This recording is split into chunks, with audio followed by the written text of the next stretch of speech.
Amém. Esse nosso congresso toma bênção. Amém? Toma bênção, toma bênção. Você notou que a gente não teve avisos aqui. Não teve avisos. Olha que coisa boa. Fala para o irmão, parabéns que você chegou na hora nas reuniões, no seminário. Fala para ele, parabéns.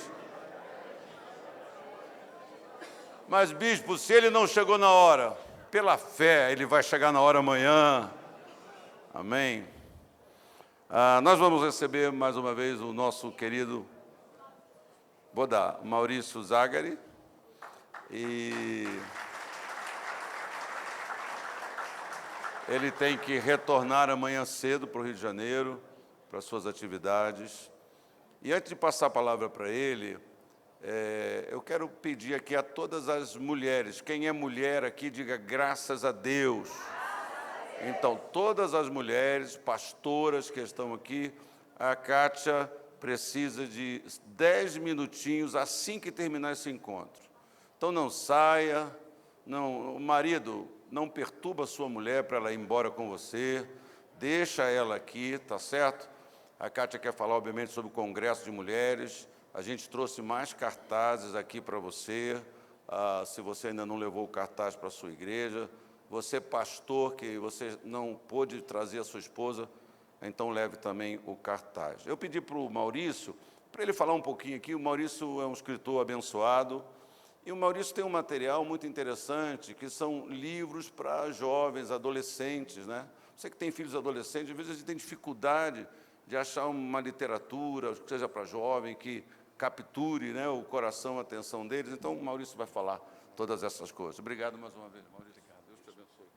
Boa noite.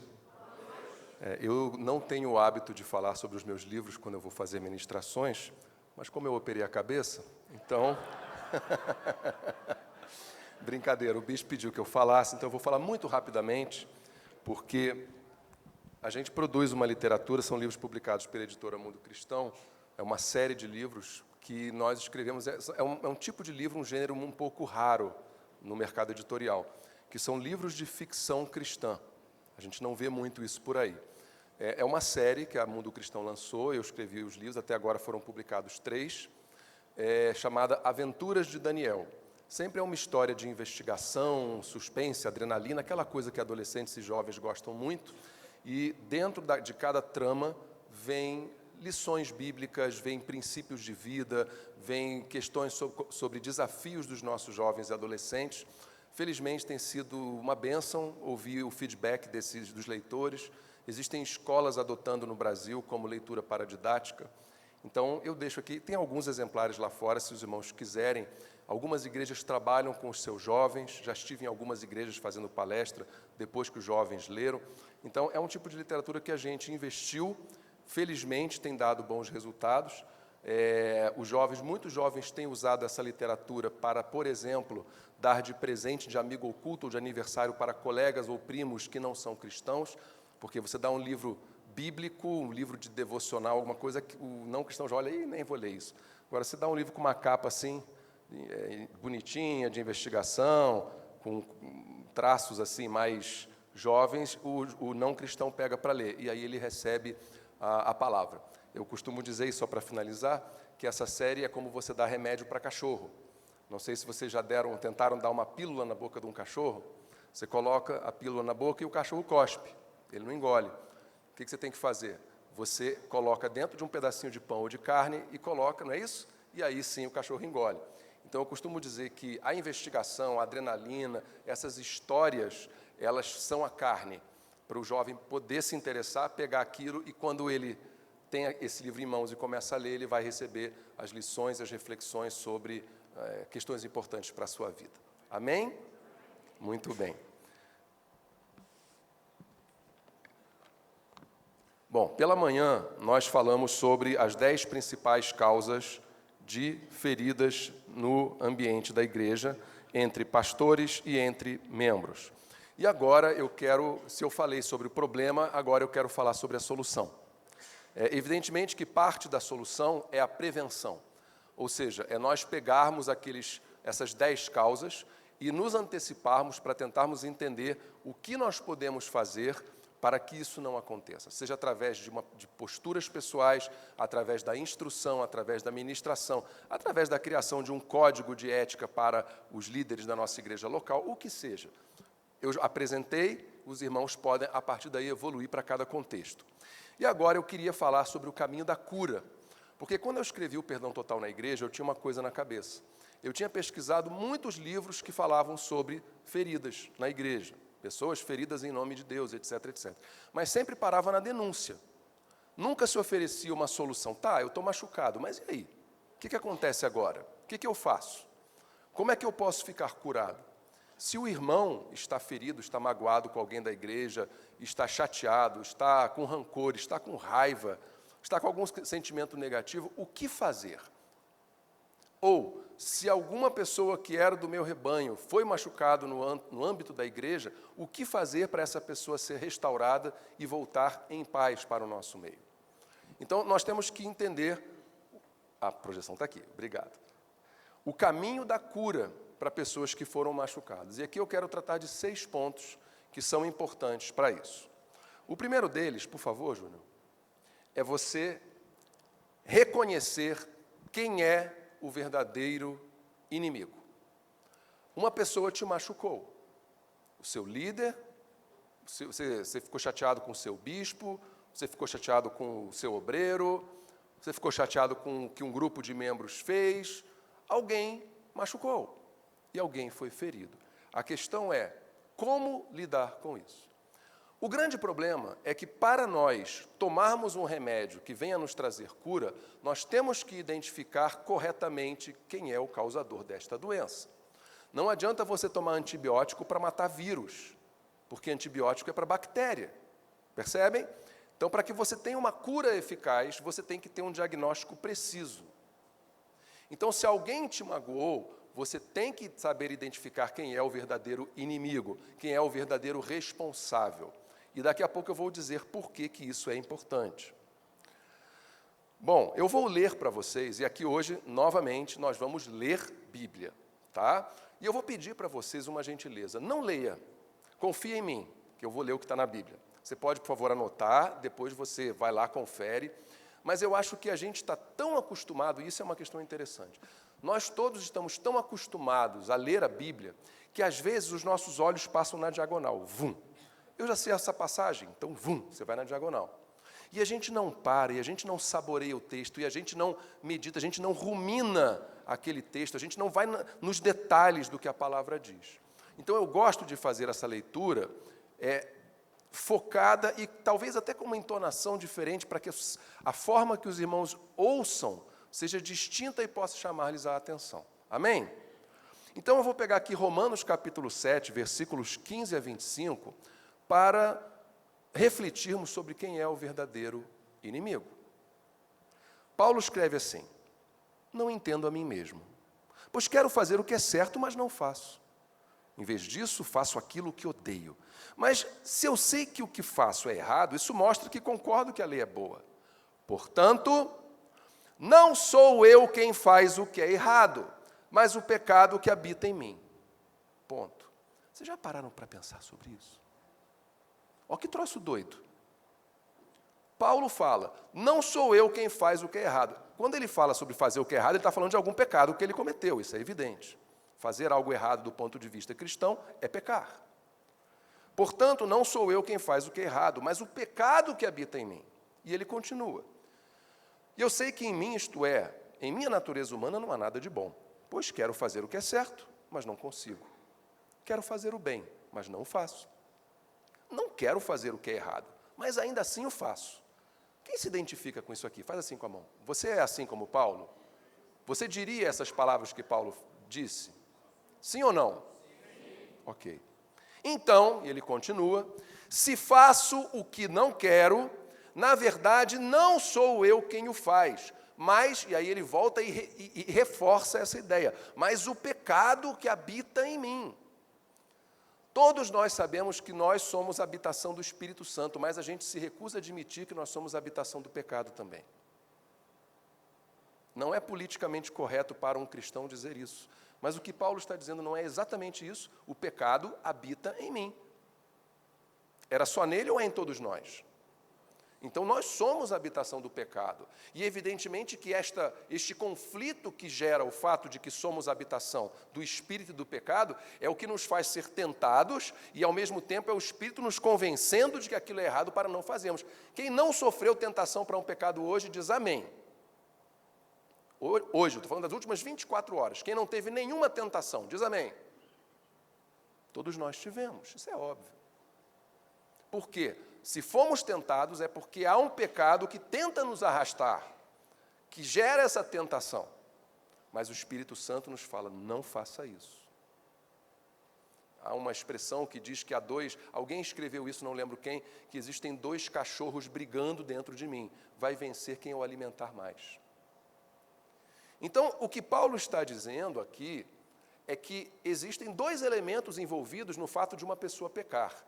E aqui eu vou colocar o diabo um pouquinho de lado, tá? A gente sabe que o diabo está nos influenciando, mas vamos nos ater ao que Paulo está falando aqui.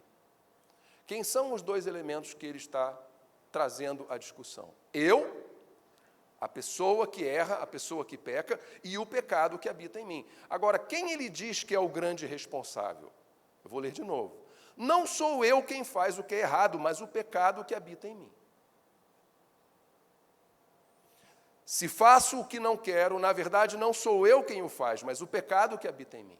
Isso é perigoso, porque se a gente não entende isso direito, a gente pode tender a passar a mão na cabeça do pecador e falar, tadinho, não é ele que errou, é o pecado que habita nele.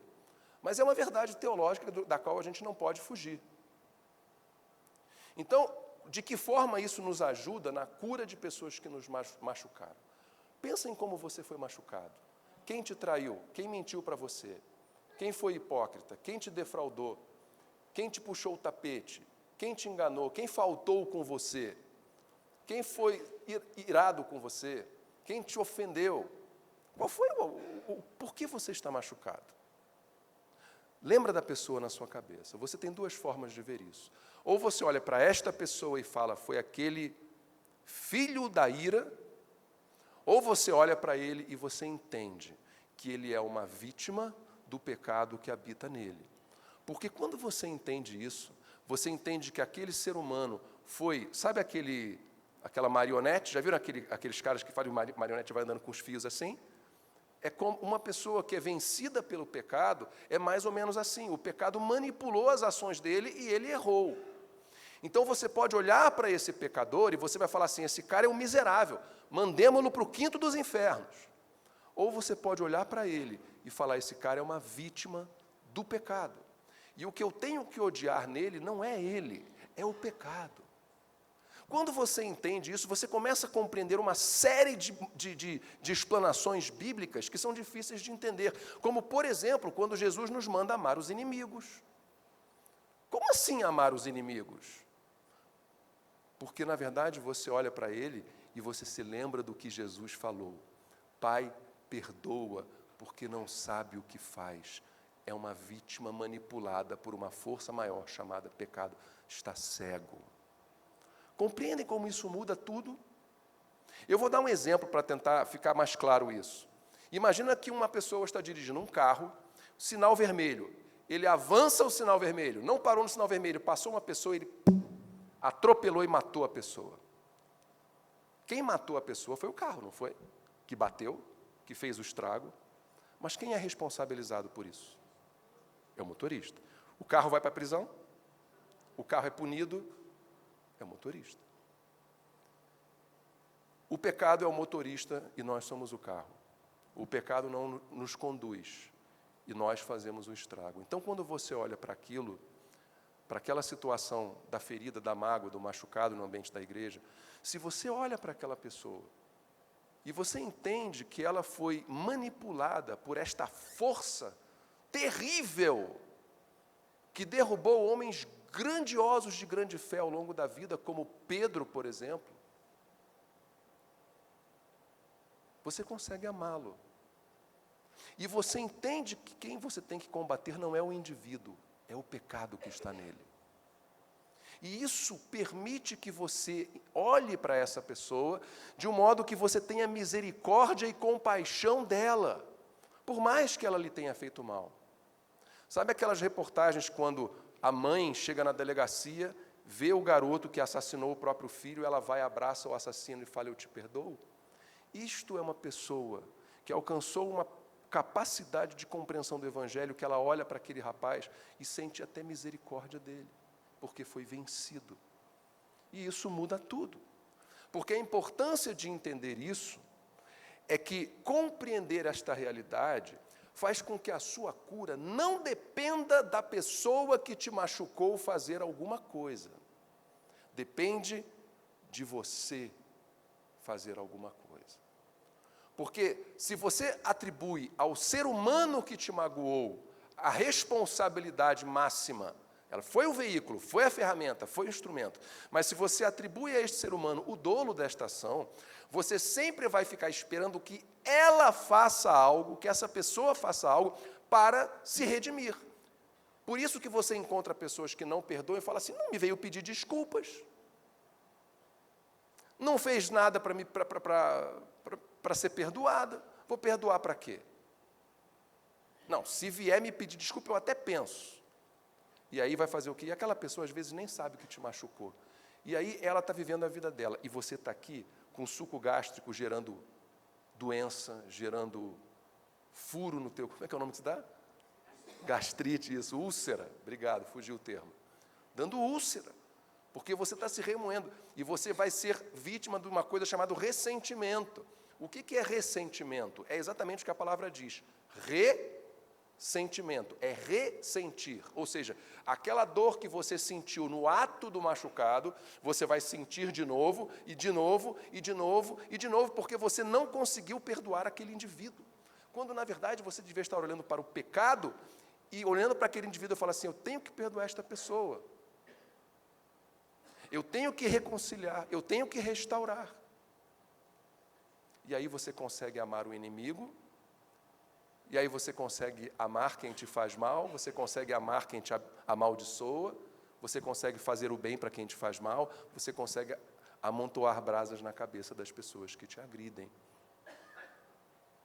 Porque esse é um grande, a gente vai falar daqui a pouco sobre isso, isso é um grande problema. Nós lemos essas coisas, mas nós não fazemos porque não sabemos como é possível. O primeiro passo é olhar para quem feriu e compreender que você não pode fulanizar, ou seja, olhar para o fulano. Você olha mais fundo, você olha além e você vê que por trás tem um pecado, essa força diabólica, maligna, que a todos nós tenta manipular e que dirigiu as ações daquela pessoa. Amém? Muito bem. Segundo ponto que eu queria tratar, por favor, Júnior. Entenda que todos somos pecadores e não somos moralmente superiores a quem nos machucou. Deixa eu fazer uma pergunta. Quem aqui não mentiu na última semana? Diz amém. Seja sincero. Se você não mentiu, pode dizer, tá? Quem não mentiu na última semana, diz amém. Mentira alguma. Tá bom. Quem aqui não cobiçou nada na última semana? Diz amém.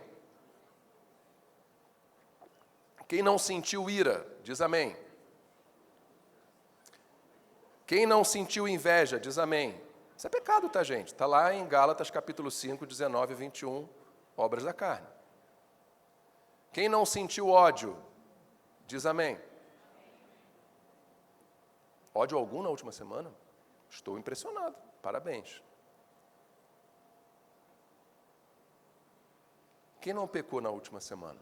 Diz amém. A grande questão é que todos nós pecamos, mas nós pecamos pecados diferentes. E nós elegemos alguns pecados como pecados que são pecados.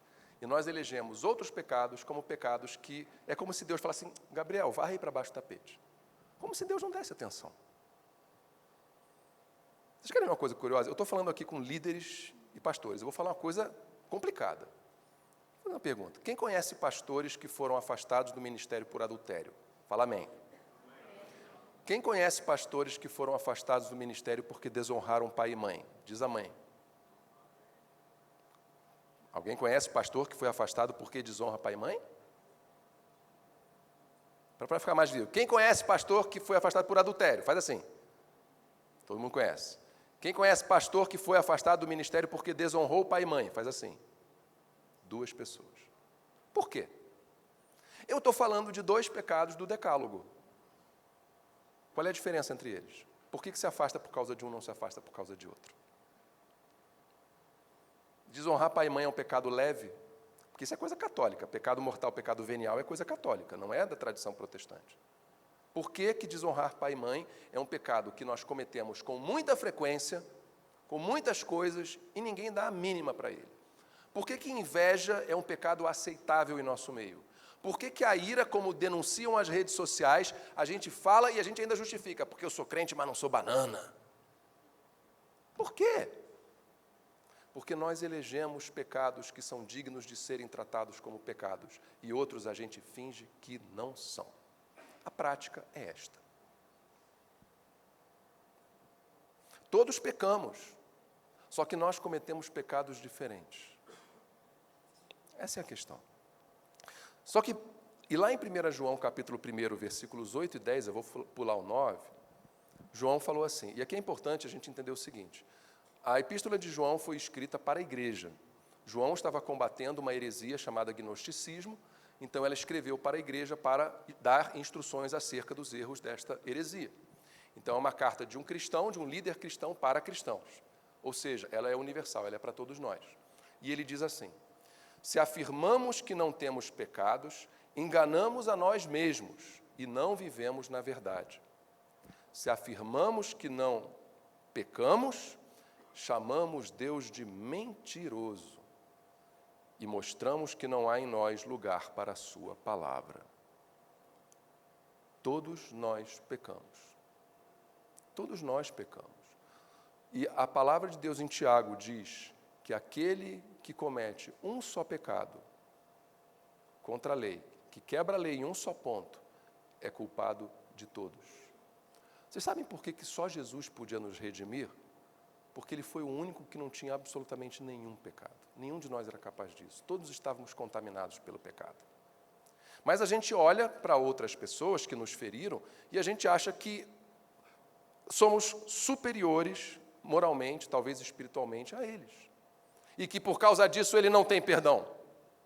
Ora, e você? E nós? Sabe a que nós devemos o alívio da nossa alma? Ao fato de que o sangue de Cristo cobre a nossa vida. Porque se não fosse o sangue do Cordeiro, no dia que nós dessemos o passo além desta vida e chegássemos na presença do Senhor, nós estaríamos muito maus aos seus olhos. Então, nós temos que olhar para as pessoas que nos machucaram sem um senso de superioridade moral. Aquele miserável, aquele pecador, aquele traidor. Calma. Ele pode ser isso sim, mas o que nós somos? Eu preciso diariamente do perdão de Deus. Eu, Maurício Zagari, preciso diariamente do perdão de Deus. Se você não precisa, me ensina. Me ensina. E quando eu sou tentado a olhar para uma pessoa com superioridade moral, sabe o que eu faço? Eu vou para o meu banheiro, eu olho para o meu espelho e eu lembro de quem eu sou. E do que eu já fiz. E daquilo que eu não quero fazer, mas que o pecado que habita em mim me leva a fazer. E aí a humildade vem ao meu coração, eu falo, Senhor, me perdoa pela minha arrogância moral e espiritual.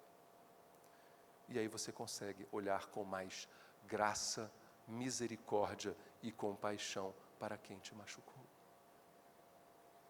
Porque você está olhando não para um inferior, você está olhando para um igual, que carece exatamente como você da graça do nosso Senhor Jesus Cristo. Amém? Terceiro ponto. Veja a igreja de uma forma realista. Nós temos que compreender, e aqui não é nenhuma novidade para nenhum de vocês, mas nunca é demais a gente lembrar disso. E nunca é demais a gente ensinar isso nas nossas igrejas e pregar sobre isso. Que a igreja não é uma comunidade de pessoas perfeitos. É um ajuntamento de indivíduos falíveis que assim como nós pecam diariamente e estão numa jornada de santidade, amparados pelo braço do nosso Senhor Jesus Cristo. A igreja perfeita inexiste. Sabe qual é a igreja ideal? A igreja esforçada. Porque o problema é quando você tem uma igreja que é falível, que não é perfeita e ela não faz nada para mudar. A igreja ideal nesta terra é aquela igreja que reconhece a sua fraqueza, a sua falibilidade e por causa disso se esforça para não pecar, se esforça para não errar, está constantemente aos pés do Senhor, misericórdia, me ajuda, eu preciso de Ti. Muita gente se machuca porque chega na igreja esperando uma nuvenzinha cheia de gente perfeita, que não vai errar, que não vai machucar, que não vai desdenhar, e isso vai acontecer. Então, quando nós recebemos os recém-convertidos, os novos convertidos na nossa congregação, que tipo de instrução nós damos a eles? Geralmente a gente fala assim, bem-vindo ao povo de Deus, bem-vindo à família de Deus, e é só vitória e bênção por ele, e fala, gente, aqui é tudo maravilhoso. E aí ele começa no dia a dia a ver que não é, e o que acontece? Ele se decepciona, ele se machuca. Muitas decepções, muitas mágoas, porque tem uma visão idealizada de quem nós somos. Gente, se alguém dependesse de Maurício Zagari para crer em Jesus, a humanidade estava lascada. Eu acho fenomenal. Vocês que sabem uma das disciplinas espirituais mais importantes que tem, ouça a sua mãe e o seu cônjuge. Eu acho sensacional quando eu prego. Já aconteceu isso, eu preguei no Sul esse ano, um ambiente que tinha lá umas 5.000 pessoas, aí no final todo mundo vem abraçar, que palavra, aquela coisa. Aí a minha esposa chegou no finalzinho, saindo em direção ao quarto do hotel, chegou no meu ouvido e falou assim, olha só, sabe aquele negócio que você falou ali? Você não faz isso não, você não vive isso que você prega não. Aí eu, já aconteceu com vocês? Humildade. Instrução correta para que a pessoa que chega entenda o que nós somos de fato. Nós somos o povo de Deus, a família amada de Deus, o povo santo de Deus, mas nós não somos perfeitos, irmão. Aqui há pessoas que estão caminhando, e pode ser que digam uma palavra para você um pouco torta, pode ser que você se decepcione, mas olha, se isso acontecer, vem falar comigo, vem falar com quem está te acompanhando, vamos dialogar, vamos aprender com isso. Eu sempre falo isso para minha filhinha de 8 anos, filhinha, quando eu pego ela num pecado, eu falo, filha, senta aqui, o que você aprendeu com isso? A primeira coisa que eu pergunto para ela, o que você aprendeu com o teu erro? A gente tem que extrair das coisas ruins aprendizado. Isso faz parte da jornada dos membros da nossa igreja também. Como você vai usar o machucado de um deles para que ele possa sair mais amadurecido, mais fortalecido? E aqui eu novamente posso falar de mim. Eu já falei para vocês de manhã que eu sofri feridas na igreja. E depois que eu passei pelo processo que eu fui curado, eu ouso crer que eu sou um cristão mais maduro, porque eu usei aquilo tudo que eu vivi para amadurecer na minha fé. E eu procuro passar isso para os meus irmãos, como eu estou fazendo aqui. E que eu recomendo que os irmãos façam para aqueles que estão junto a vocês.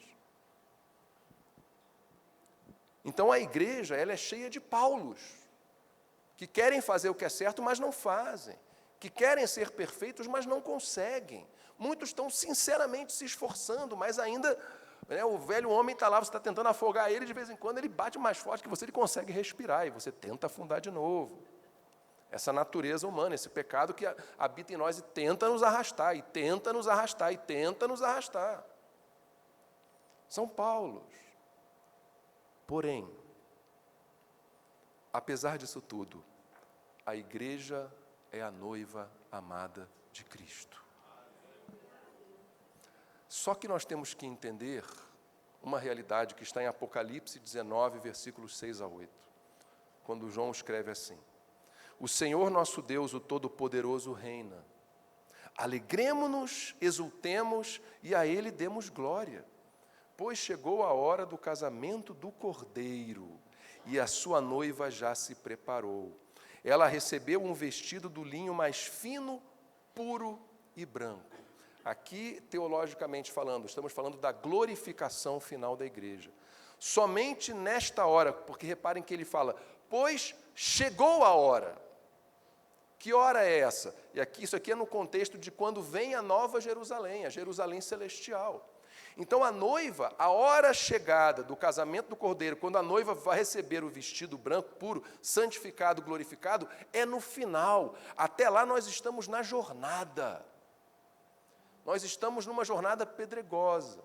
Então nós não podemos acreditar que esta realidade escatológica já existe aqui hoje, que a perfeição já se fez, porque nós ainda não fomos glorificados com Cristo, ainda habitamos na matéria, habitamos na carne, temos inclinações, temos pensamentos imundos, temos que lutar muitas vezes com nossas fraquezas. Sou só eu ou estou falando heresia, gente? Isso acontece com você. Então é isso que nós temos que ensinar.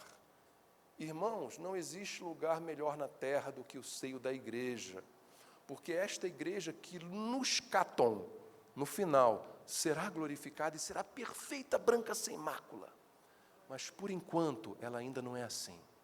Ela ainda está no processo de santificação, de esforço, de vencer as suas próprias fraquezas. Está sendo podada pelo Senhor. Amém? Então, é isso que nós temos que compreender e é isso que nós devemos ensinar, para que as mágoas sejam mais facilmente assimiladas. Quarto ponto, por favor. Que postura Deus espera que você tenha com quem feriu você? Mateus, e aqui eu vou fazer um exercício, eu vou falar pouca coisa, mas eu vou ler bastante.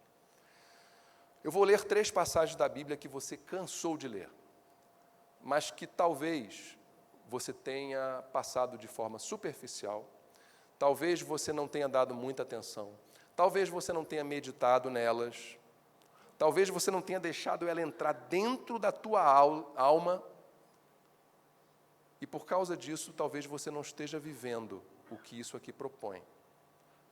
Mas é o que a Bíblia propõe. E eu vou ler 3 passagens de propósito, para não acharem que é um versículo isolado que tem uma outra interpretação. Então, olha aqui, eu vou ler aqui. Por favor, só escutem e me acompanhem. Mateus 5, 43 a 46. Palavras do Senhor Jesus. Vocês ouviram o que foi dito. Ame o seu próximo e odeie o seu inimigo. Eu, Jesus, porém, lhes digo, amem os seus inimigos. Quem consegue fazer isso aqui? Mais ainda, quem tem se preocupado em fazer isso? Quem orou no último ano pedindo a Deus assim, Senhor, me ajuda a amar os meus inimigos? A gente ora muito mais pedindo um carro e pedindo um aumento de salário do que pedindo para amar os inimigos, porque a gente acha que isso não é importante. A gente não dá muita atenção para essas palavras de Jesus. Eu, porém, lhes digo, amem os seus inimigos e orem por quem os persegue. Deus abençoa meu pai, abençoa minha mãe, abençoa minha casa, abençoa meu lar, abençoa minha igreja. Quem é que dobra o joelho e fica 30 minutos de oração? Deus, sabe aquele fulano que me persegue todo dia, me fazendo mal, me caluniando? Eu oro por ele. Mas não é aquela oração de pés à mão, Senhor, lança no leito do hospital, não. É, Senhor, abençoa. Sabe aquele militante daquele grupo que ataca os cristãos todo santo dia? Deus, eu peço o bem dele. Senhor, eu oro e peço que o Senhor lhe dê saúde, lhe dê graça, que o alcance com o teu espírito para que ele encontre a salvação da sua alma e não vá para o inferno, e que nesta terra ele seja muito abençoado por ti. Qual de nós faz isso? Agora, se tem algum conhecedor aqui de grego, em que foi escrito originalmente isso aqui, me diga qual é a outra interpretação de orem por quem os persegue. E eu vou dizer para vocês, então, no grego, o que está dizendo lá. No grego original, que foi traduzido por orem por quem os persegue, significa precisamente, orem por quem os persegue. Exatamente isso. Não tem outra interpretação. Eu, porém, eu, Jesus, digo para vocês o seguinte, isso aqui é o que vale, isso aqui é o que eu quero, isso é o que eu espero da minha igreja, isso é o que eu quero de vocês.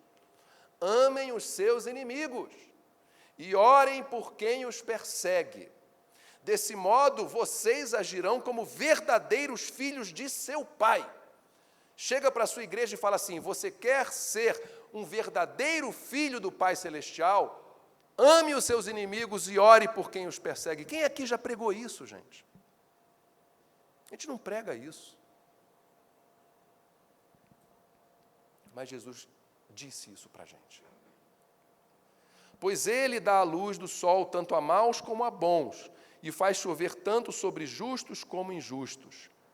Se amarem apenas aqueles que os amam, que recompensa terão? Que recompensa você terá se você agir como qualquer outra pessoa? Porque viver o Evangelho de Cristo é nadar na contracorrente todos os dias da nossa vida. Você foi chamado para andar na contramão desta sociedade. O que eu vejo muitas vezes são cristãos que agem exatamente como um não cristão, mas vão ao culto no domingo. Porque o não cristão não ama quem faz mal a ele. O não cristão quer mais é que ele se exploda. Nem mandar para o inferno ele não quer, porque ele não acredita no inferno. Só que nós fazemos a versão gospel disso. A gente continua odiando os nossos inimigos e a gente orar por quem nos persegue jamais. Mas é assim que Jesus diz que nós seremos verdadeiros filhos do Pai Celestial. A próxima, por favor, Júnior. Eu vou ler agora Lucas 6, alguns versículos pulados. Isso. Os números estão ali, tá? Palavras de Jesus novamente. Mas a vocês que me ouvem, eu digo: amem os seus inimigos. Olha de novo aqui. Será que isso foi ratificado à toa? Façam o bem a quem os odeia. Quem fez o bem a quem odeia você aí nos últimos 6 meses? Faz assim com a mão. Talvez tenha 3 mãos levantadas nessa sala. Que evangelho nós estamos pregando? Abençoem quem os amaldiçoa. Orem por quem os maltratam.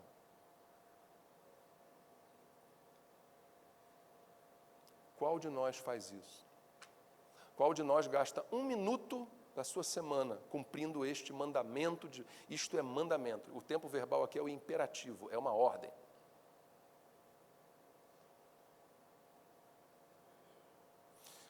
Pula um pouco. Façam aos outros o que vocês desejam que eles lhes façam. Só isso aqui já resolveu o problema do planeta Terra. Se vocês amam apenas aqueles que os amam, de novo, que mérito tem? Até os pecadores amam aqueles que os amam, ou seja, aqueles que não têm Deus no seu coração. E se fazem o bem apenas aos que fazem o bem a vocês, que mérito tem? Até os pecadores agem desse modo. Portanto, conclusão disso tudo é: amem os seus inimigos. De novo! Por que ele está falando isso de novo? Será que é porque é algo importante ou não? E como fazer isto? Estão entendendo a importância daquela primeira percepção? Ame aquela pessoa. Saiba separar a força diabólica e pecaminosa que move os atos e as palavras dela da pessoa. Portanto, amem os seus inimigos, façam-lhes o bem e emprestem a eles sem esperar nada de volta. Vou nem falar aqui. Então a recompensa que receberão do céu será grande. E estarão agindo de fato como filhos do Altíssimo, pois Ele é bondoso até mesmo com os ingratos e perversos. Sejam misericordiosos, assim como seu Pai é misericordioso. Está doendo, gente? Está doendo falar ai? Que seja uma dor terapêutica, porque eu não vim aqui para chatear vocês, eu vim aqui para falar o que Jesus falou. Amém? E a última passagem que eu quero focar agora já não são palavras de Jesus, são palavras do apóstolo Paulo, aquele que foi nas regiões celestiais e viu coisas inefáveis. Romanos 12, de 14 a 21. Olha que coisa impressionante. E aqui ele vai retificar palavras do Senhor Jesus, ele vai ratificar palavras do Senhor Jesus proferidas no Sermão do Monte. Ele diz assim: abençoem aqueles que os perseguem. Percebem aqui novamente sendo frisado isso? Não os amaldiçoem, mas orem para que Deus os abençoe. De novo, Deus abençoa quem me persegue. Eu fico imaginando os mártires do Coliseu, esperando ali debaixo das ovações daqueles sanguinários romanos que os leões entrassem para os devorar, olhando para o imperador sentado lá, para Nero, as gargalhadas porque eles iriam morrer, e olhando para ele falando assim: Senhor, abençoa aquele homem. Vocês conseguem supor isso? Sabe aqueles caras que foram mortos pelo Estado Islâmico? Lembra daquela cena, eles de laranja, sendo levados por uma praia por aqueles homens de preto, colocados deitados e todos tiveram a cabeça cortada, lembram disso? Vocês leram uma reportagem depois de que uma pessoa da família, o irmão de um daqueles homens, conseguiu ler os lábios dele pelas imagens de vídeo. Vocês viram essa reportagem? Você viu? E ele glorificava a Deus por estar sendo martirizado e pedia que Deus não imputasse esse pecado sobre o homem que o degolou. Fascinante. E aí você fala assim: uau, que crente! Aí eu diria para você: todos nós deveríamos ser assim, porque é o que Jesus está mandando aqui. Abençoem aqueles que os perseguem, não os amaldiçoem, mas orem para que Deus os abençoe. Alegrem-se com os que se alegram e chorem com os que choram. Vivam em harmonia uns com os outros. Nunca paguem o mal com o mal. Pensem sempre em fazer o que é o melhor aos olhos de todos. No que depender de vocês, vivam em paz com todos. No que depender de vocês, sem esperar que os outros façam alguma coisa. Amados, nunca se vinguem. Deixem que a ira de Deus se encarregue disso, pois assim dizem as Escrituras. E aí Deus falando: a vingança cabe a mim, eu lhes darei o troco, diz o Senhor. Pelo contrário, e aqui essa passagem é linda, que passagem linda das Escrituras. Fico impressionado se você não se emocionar ao ouvir isso. Se o seu inimigo estiver com fome, dele de comer, não é você, meu amado. É o pecado que há em você que fez machucar. Toma de comer se você está com fome. Está com sede? Toma aqui um copo d'água. Se o seu inimigo estiver com fome, dele de comer. Se estiver com sede, dele de beber. Ao fazer isso, amontoará brasas vivas sobre a cabeça dele. Não deixem que o mal os vença, mas vençam o mal. Como? Vençam o mal postando nas redes sociais que aqueles caras são todos filhos do capeta. É isso que diz. Vençam o mal mandando aquele incircunciso para quinto dos infernos. Vençam o mal esculhambando todas as pessoas que fizeram o mal dentro da sua igreja. É isso. Vençam o mal praticando o bem. Simplicidade. Olhai os lírios do campo. É simples. Eu li para vocês 3 passagens das Sagradas Escrituras, eu não fui uma letra além disso. Conclusão desse item, por favor, Júnior. Deus espera que você faça o bem a quem o machucou. Você foi machucado na igreja? Você foi ferido? Foi abandonado? Foi traído? Foi caluniado? Deus espera que você faça o bem a quem o machucou e ore em favor dele. Que abençoe essa pessoa e peça a Deus que a abençoe. Que seja misericordioso com ela como ela não foi com você. E que faça o possível para que vocês vivam em paz, abandonando todo desejo de vingança. Isso é viver o amor na prática. O que eu fiz aqui foi uma síntese dos mandamentos dessas 3 passagens. Quinto ponto, e aqui a gente vai falar do caminho da cura.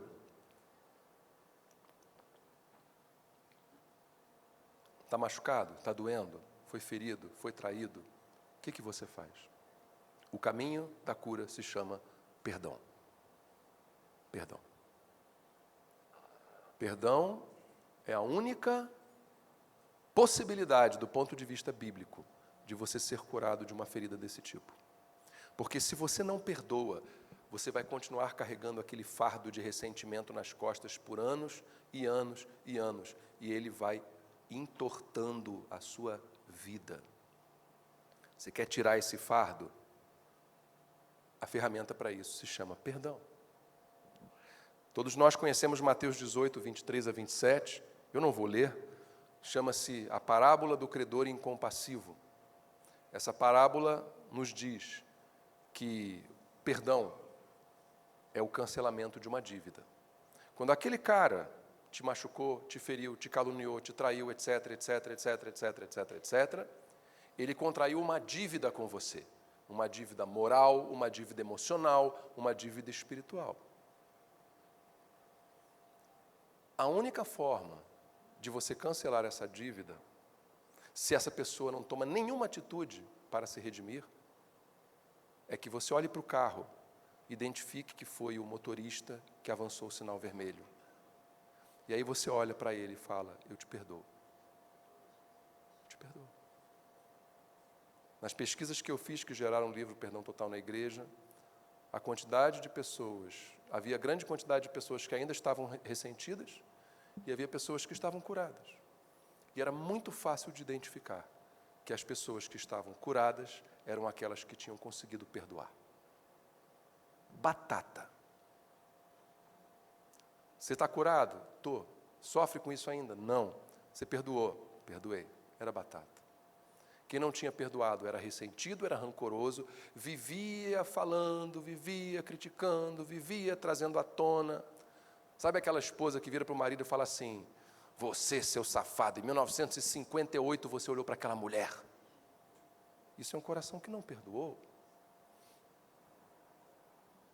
Eu quero ler para vocês uma passagem que a gente nem sabe que existe da Bíblia, mas que carrega uma profunda verdade, uma profunda lição para a nossa vida no que tange ao perdão total, que está lá em 2 Coríntios 2, de 5 a 8. Paulo, se dirigindo aos irmãos de Corinto, relata o caso de uma pessoa que gerou muitos maus, gerou muitas mágoas. E vejam aqui o que Paulo vai dizer sobre esta pessoa. E vejam como é muito claro na mente de Paulo a separação que ele faz entre o indivíduo, o que deve ser feito com o indivíduo, a despeito do pecado que o levou a fazer, a provocar as mágoas, as dores, as feridas. Não exagero quando digo que o homem que causou tantos problemas, para quê? Pensa no homem que causou tantos problemas a você, pensa no homem que causou tantos problemas na sua igreja, que gerou divisão, que gerou situações lamentáveis, que gerou disse-me-disse, que gerou oposição a você. Pensa nessa pessoa. Essa pessoa se encaixa muito bem na definição de um homem que causou tantos problemas. Traz essa pessoa à sua mente, materializa ela na tua mente. Então, Paulo dizendo, não exagero quando digo que o homem que causou tantos problemas magoou não somente a mim, mas até certo ponto a todos vocês. Ou seja, a igreja toda foi contaminada pela mágoa. A maioria de vocês se opôs a ele. Então, parece alguma coisa que a gente vê nos nossos dias, isso aqui? Tititi na igreja, alguém que fez alguma coisa, todo mundo começa a comentar, divisão, um toma partido de cá. Quem já não viu isso? A maioria de vocês se opôs a ele, e isso já foi castigo suficiente. Agora, prestem atenção nisto aqui. Agora, porém, é hora de perdoá-lo. Percebam, importante que vocês vejam bem essa situação. Um homem causou problemas que magoou a Paulo, magoou a igreja. A maioria dos membros da igreja se opôs àquele homem. E aí Paulo diz, agora, porém, é hora de perdoá-lo. E ele vai além. E confortá-lo. Que coisa linda! Do contrário, pode acontecer de ele ser vencido pela tristeza excessiva. Peço, portanto, que reafirmem seu amor por ele. Qual de nós dá esta determinação para a igreja? Percebem? Isto aqui é o cumprimento daquelas 3 passagens que nós lemos. Paulo está botando aquilo na prática. Esse cabra ruim causou problemas para a liderança, para a membresia, gerou tititi, teve oposição, teve mágoa. Agora, porém, é hora de perdoá-lo e confortá-lo, é abraçá-lo, é fazer o que uma família tem que fazer. Quem já castigou o seu filho aí? Faz assim. Você castigou o seu filho, depois ele está lá, sabe quando ele faz? Sabe? O que você faz com ele nessa hora? Meu filho, agora vai para o quinto dos infernos e não aparece mais aqui em casa, é isso que você faz? Sabe o que a gente faz? Depois que ele já passou pelo castigo, você pega ele, faz ou não faz? Bota na tua perninha, mas eu te amo, meu filho. Fazemos isso ou não? Não é o que você faz? Passou pela disciplina, perdoa, conforta e, portanto, peço que reafirmem o seu amor por Ele. 6º ponto, por favor, e último. E aí você fala, tá bom, Maurício, tudo isso é muito bonito, mas e na prática, como é que eu faço isso? Tudo isso é fenomenal. Filosoficamente falando, beleza. Quero ver ali no dia a dia. Fala você que está aí, é fácil, não é, pastor Maurício? Vai lá para o meu, porque você não vê o que eu passo. Você não sabe os cabras ruins, maus, incircuncisos que eu tive que confrontar. E aqui está o grande segredo para você conseguir perdoar. E esse segredo passa por uma compreensão de uma realidade sublime do Evangelho de Jesus Cristo. Eu vou ler 2 passagens para vocês. Primeiro, Efésios capítulo 4, versículo 32. Sejam bondosos e tenham compaixão uns dos outros, perdoando-se como Deus os perdoou em Cristo. Sabe por que você deve perdoar? Por uma razão muito simples. Você não é melhor do que Deus. Quem aqui, presta atenção, porque muita gente erra quando eu pergunto isso. Está distraído, levanta a mão. Quem aqui foi perdoado por Deus, justificado, regenerado, quando merecia ser salvo? Fala amém. Não ouvi, fala amém. Que bom que vocês estão todos ligados. Qual de nós merecia ser salvo pelo Senhor? Qual de nós merecia ser perdoado pelo Senhor pelos nossos pecados? A resposta é: ninguém. Nossa salvação vem pela graça. Isto, meus irmãos, se a sua igreja aceita tatuagem, tatua no seu peito aqui, graça. Para que você nunca se esqueça, e que seja aquela tatuagem bem dolorida, para que você nunca se esqueça que graça é o fundamento de tudo da nossa fé. Deus olhou para você quando você estava morto em delitos e pecados. Não é isso que a Bíblia diz? Estávamos mortos em delitos e pecados. O que é um morto, gente? Morto é alguém que está apodrecendo, que está em decomposição, que não tem vida. A melhor imagem para nós antes da salvação, sabe aqueles filmes de zumbi? É aquilo. São corpos que caminham pela terra, mas não têm vida em si. Nós éramos zumbis. Ambulávamos pela terra, caminhávamos, mas não tínhamos vida, estávamos fedorentos às narinas do Senhor. Os nossos pecados nos tornavam rejeitáveis por Ele. Mas aí vem João 3,16. Porque Deus amou o mundo, amou aos pecadores, amou aqueles cadáveres mortos em delitos e pecados que não tinham mérito algum. Mas aí Ele envia Jesus Cristo para que a cruz se cumprisse, a ressurreição acontecesse, e quando Ele olhasse para nós, o olhar dele passasse pelo sangue de Jesus, e Ele visse beleza em nós, a ponto de estender a sua graça, não porque nós fôssemos legais, mas porque Ele é gracioso, e aí Ele nos perdoou. Então eu e você fomos perdoados por Deus quando menos merecíamos ser perdoados. E aí Paulo diz, perdoando-se como Deus os perdoou em Cristo. Nós temos que perdoar o nosso próximo porque Deus nos perdoou e nós não somos melhores que Deus a ponto de dizer, não, Senhor, eu não vou fazer aquilo que tu fizeste comigo, com o meu próximo. Nós devemos perdoar porque nós devemos ser parecidos com Cristo. Nós estamos nessa terra numa lapidação constante, numa poda constante, para nos tornarmos dia a dia à semelhança do Senhor. Você não está nessa terra para nascer, crescer, comer, trabalhar, dormir, ver futebol e morrer. Você está aqui para ser lapidado à imagem de Jesus de Nazaré.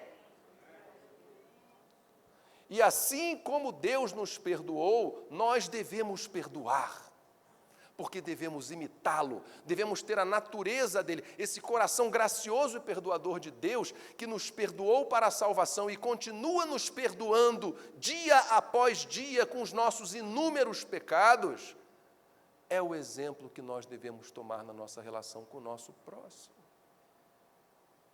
Tanto é assim que Paulo escreveu lá em Colossenses 3, de 12 a 14, visto que Deus os escolheu, e aqui ele está falando de vocês, meus irmãos, minhas irmãs, vocês são o povo santo, escutem o que a Bíblia diz para vocês. Visto que Deus os escolheu para ser seu povo santo e amado, revistam-se de compaixão, bondade, humildade, mansidão e paciência. Sejam compreensivos uns com os outros e perdoem quem os ofender. Lembrem-se, reparem que aqui ele deu o mandamento, perdoem quem os ofender. Como? E aí ele dá a dica. Lembrem-se de que o Senhor os perdoou, de modo que vocês também devem perdoar. Quando você for tentado a não perdoar, lembrem-se de que o Senhor os perdoou. Acima de tudo, revistam-se do amor que une todos nós em perfeita harmonia. Meus irmãos, para concluir, eu queria dizer uma coisa. Nós temos muitas tentações para não exercer o perdão. Nós temos muitas justificativas para exercer o perdão. Algumas delas, ao longo dessa minha jornada, falando, estudando sobre perdão, conversando com muita gente, ficam muito claras. Mas, Zagari, e se ele não se arrependeu do pecado? Eu devo perdoar a si mesmo? Zagari, e se ele não veio me pedir perdão? Zagari, e se ele não merecer? Zagari, e se ele continuar cometendo o pecado deles? Aí eu quero trazer à memória de vocês uma imagem. 2000 anos atrás, lá numa província distante do Império Romano, uma cidadezinha chamada Jerusalém, insignificante, do lado de fora da cidade tinha lá um monte, e 3 criminosos estavam sendo crucificados, executados, pena de morte. Um deles, que está no meio dos 3, foi preso na noite anterior, passou a noite sendo ofendido injustamente, preso por algo que ele não fez. E os romanos, os soldados romanos e os mestres da lei e fariseus judaicos o ofenderam, o xingaram, o cuspiram na cara dele, o esbofetearam, o ridicularizaram, o arrastaram para cima e para baixo, tiraram suas roupas, o açoitaram nas suas costas de forma terrível, o esbofetearam mais, coroa de espinhos na cabeça, cruz nas costas, pesada, segue rumo ao Calvário, crucificado, cravos nas mãos, cravos nos pés, e tem mais. Não pensem vocês que Jesus foi crucificado com aquela espécie de fralda que a gente vê em crucifixos por aí, não. Na época do Império Romano, os criminosos eram executados pelados. Então Jesus, ele foi levantado diante de sua mãe, diante de Maria, nu, com as suas vergonhas expostas, humilhação. E aquele homem inocente que passou por toda esta tortura, olha lá de cima da cruz para aqueles romanos, para aqueles judeus religiosos, que continuavam escarnecendo dele enquanto ele ainda está ali, e ele vira e faz uma oração e diz: Pai, esse povo não se arrependeu, esse povo não quis mudar de opinião, esse povo não veio me pedir perdão, esse povo não fez nada, manda um raio e fulmina eles, Senhor. Não foi isso que ele falou? Sabe o que ele falou? Pai, perdoa.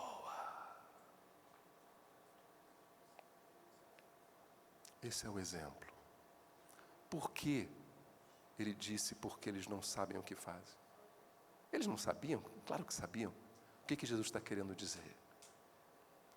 Em outras palavras, e para contextualizar e finalizar, ele entendia que aquelas pessoas eram joguetes do pecado. Joguetes na mão do diabo. E num desses mistérios que nós não conseguimos explicar, ainda assim se cumpriu o que deveria acontecer por intermédio daquilo. Pai, perdoa. Estevão, primeiro mártir, Senhor, não lhes imputes esse pecado. Será que nós não devemos nos espelhar nessas pessoas? Ou nós devemos nos espelhar em um ou dois indivíduos agressivos, estúpidos e horrendos que aparecem na televisão em nome do povo evangélico, dizendo o que nós temos que fazer?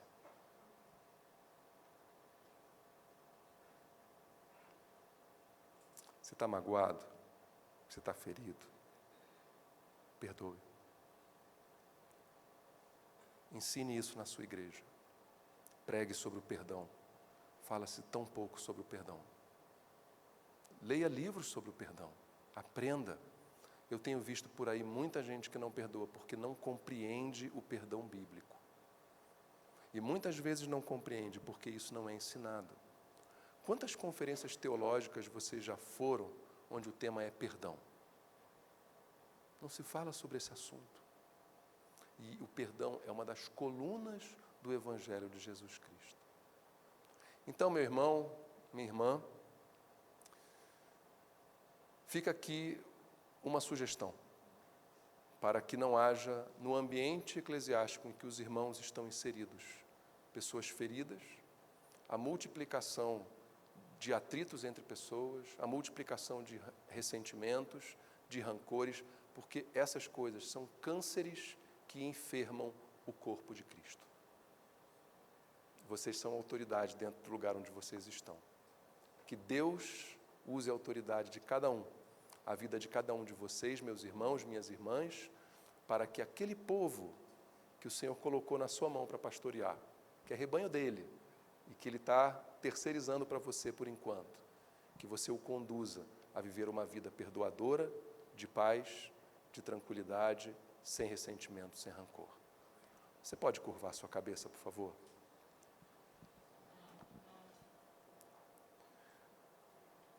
Senhor Jesus, nós te agradecemos, ó Pai, por todas as tuas palavras. Obrigado por nos lembrar das tuas verdades. Às vezes, o dia a dia tira o eixo de questões essenciais do Evangelho, da boa nova que o Senhor veio nos ensinar. E não damos muita atenção para certas coisas que são tão importantes. Fico imaginando, Senhor, o Senhor olhando para nós e procurando aqueles que praticam tais coisas. Ajuda-nos a ser parte desse remanescente, que não está interessado em viver brigando, em exercer uma apologética que não te glorifica, em promover atritos, ódio, raiva, dissensões e o afastamento cada vez maior entre as pessoas que não te conhecem e a tua igreja.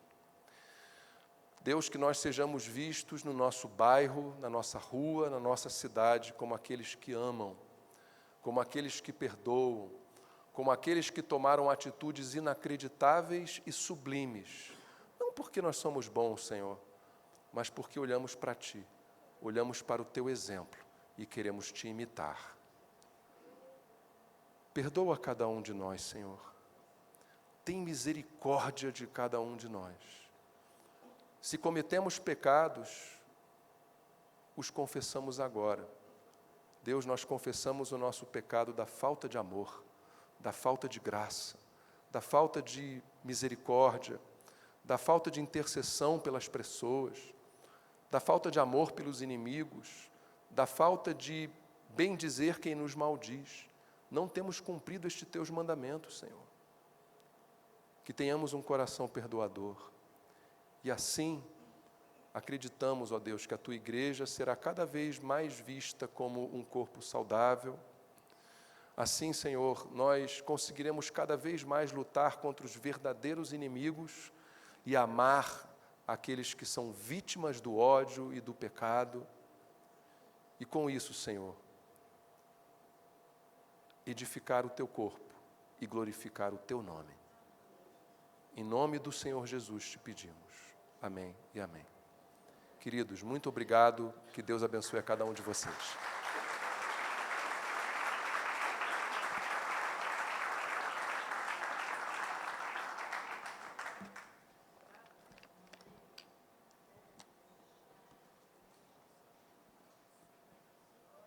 Amém. Vamos ficar de pé.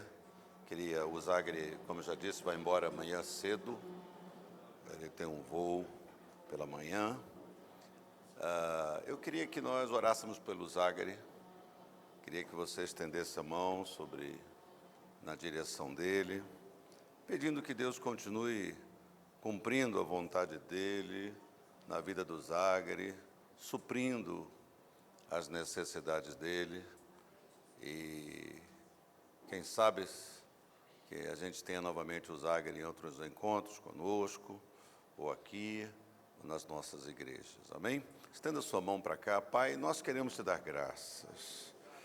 Nós sabemos que o Senhor é perfeito, é maravilhoso, que no teu reino não há nem acidentes, nem coincidências, ó Pai. Então te damos graças porque receber o nosso irmão aqui foi realmente um plano teu, uma vontade tua. E obrigado, Senhor, pelo Senhor ter usado o Zagre aqui para despertar o nosso coração, para iluminar a nossa alma com a tua palavra. Pai, tratar todos esses assuntos que somos tão necessitados. Pelo menos eu me coloco assim, como necessitado daquilo que eu ouvi. E nós sabemos que junto com a tua palavra, a tua voz, o Senhor dá graça para nós. Aquele que se dispõe a obedecer, aquele que ouve e diz sim, Senhor, aquele que não passa a palavra para trás, mas abraça ela, Pai, no seu coração, vai ter força, graça, vai ter sucesso no cumprimento, na obediência à tua palavra. Abençoamos a vida dele, sua mãe, sua esposa, sua filha, sua casa, seus irmãos. Que o Senhor abençoe o seu retorno, que o Senhor possa suprir todas as necessidades do Zagre, em todas as áreas da sua vida. E nós nos alegramos em Ti, nós te agradecemos, Pai, pela vida dele, que muito nos abençoou neste dia. Muito obrigado, nós te agradecemos em nome de Jesus e que todos digam amém. Vamos aplaudir o Senhor, vamos agradecer o Senhor. Obrigado, Senhor, por esse tempo maravilhoso.